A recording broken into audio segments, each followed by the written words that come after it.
বললে কি বিশ্বাস করবেন? বাচ্চাদের প্রিয় এই জ্যামটা বানিয়েছি বাড়িতে, তাও আবার ফেলে দেওয়া জিনিস দিয়ে। তো চলুন কিভাবে বানিয়েছি দেখে নিই। তরমুজ খেয়ে খোলাগুলো তো সবসময় ফেলেই দেওয়া হয়, তো আজকে আর খোলাগুলো না ফেলে ভালো করে সবুজ অংশটাকে বাদ দিয়ে ছোট ছোট করে কেটে মিক্সিতে ব্লেন্ড করে নিতে হবে। এই তরমুজের খোলা দিয়ে কিন্তু আরও অনেক রকম রেসিপি হয়, তাই কি করে ফেলে দিই বলুন?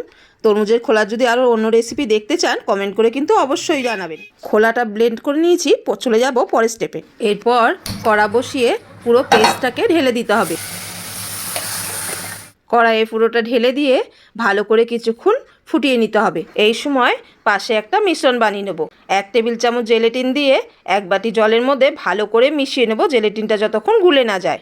এদিকে জলটা অনেকটা শুকিয়ে গেছে, এই সময় দিয়ে দিলাম পরিমাণ মতন চিনি। চিনিগুলো ভালো করে গলে গেলে সেই সময় দিয়ে দিতে হবে লেবুর রস, আর দিয়ে দিলাম সেই জেলেটিনটা। সব দিয়ে ভালো করে একসঙ্গে ফুটিয়ে নিয়ে একটুখানি জ্যামের কালারটা যাতে ভালো আসে সেই জন্য 2-3 ফোঁটা ফুড কালারও দিয়ে দিয়েছি। সবগুলোকে মিশিয়ে নিয়ে ঘন করে ফুটিয়ে নামিয়ে নিলে রেডি হয়ে যাবে হোমমেড জ্যাম। এরপর যে কোনো কন্টেনারে হোল নাইটের জন্য রেখে দিন, তবে কাচের জার হলেই বেশি ভালো হয়। এই দেখুন আমি পুরো রাতের জন্য রেখে দিয়েছিলাম, জ্যামটা পুরো সেট হয়ে গেছে। এইবারে সকালের ব্রেকফাস্টে দিয়ে ছেলে মেয়েকে দিয়ে দিলাম জ্যাম স্যান্ডউইচ। তাহলে এবার থেকে আপনারাও তরমুজের খোলা ফেলে না দিয়ে বাড়িতে এইভাবে একবার জ্যাম বানিয়ে দেখুন। আর এইরকম আরও নতুন নতুন ভিডিও পেতে আমাদের চ্যানেলটিকে সাবস্ক্রাইব করে রাখুন।